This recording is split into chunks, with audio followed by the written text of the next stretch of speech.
Әже,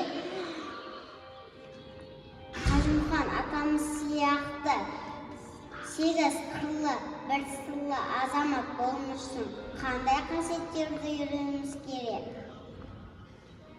Балалар, Қажымхан атамыз өте қарапайым, мейірімді, атақ-даңқымен мақтанбаған ата болған. Біз өте еңбеккер болуымыз керек. Бастаған ісімізді аяғына дейін жеткізуіміз керек. Денемізді күтіп, дене шынықтырумен айналысуымыз керек. Спортпен шұғылдануымыз керек.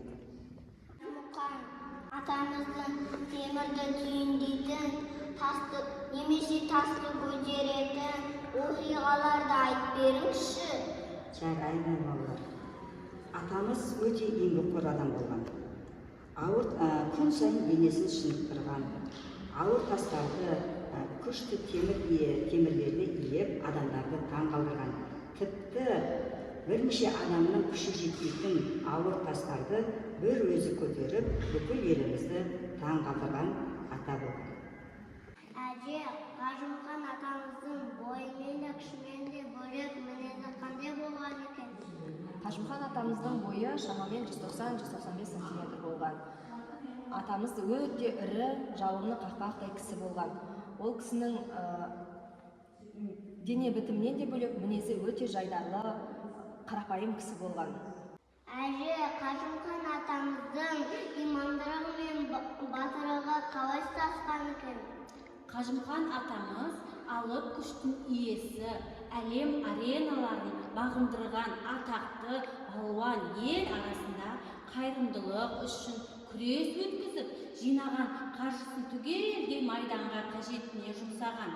Қажымхан өзінің өнер көрсету, күрес өткізіп, жинаған қаржысын түгелдей майданға берген. Қажымхан өзінің өнер көрсету сапарларынан 100 мың сом қаражат жинап, оны майданға жаңа ұшақ жасауға берген. Ол уақыт үшін аса қомақты, мемлекет үшін өте үлкен демеу болған балалар. Ең үлкен байлық не деп ойлайсыңдар? Менің ойымша алтын мен күміс. Ол мүмкін үлкен сарай шығар. Жоқ, менің ойымша дәмді тағам мен дастархан. Жоқ, ең үлкен байлық алтын мен күміс емес, үлкен сарай да емес. Ең үлкен байлық бір шаңырақ астында тату-тәтті өмір сүргеніміз екен.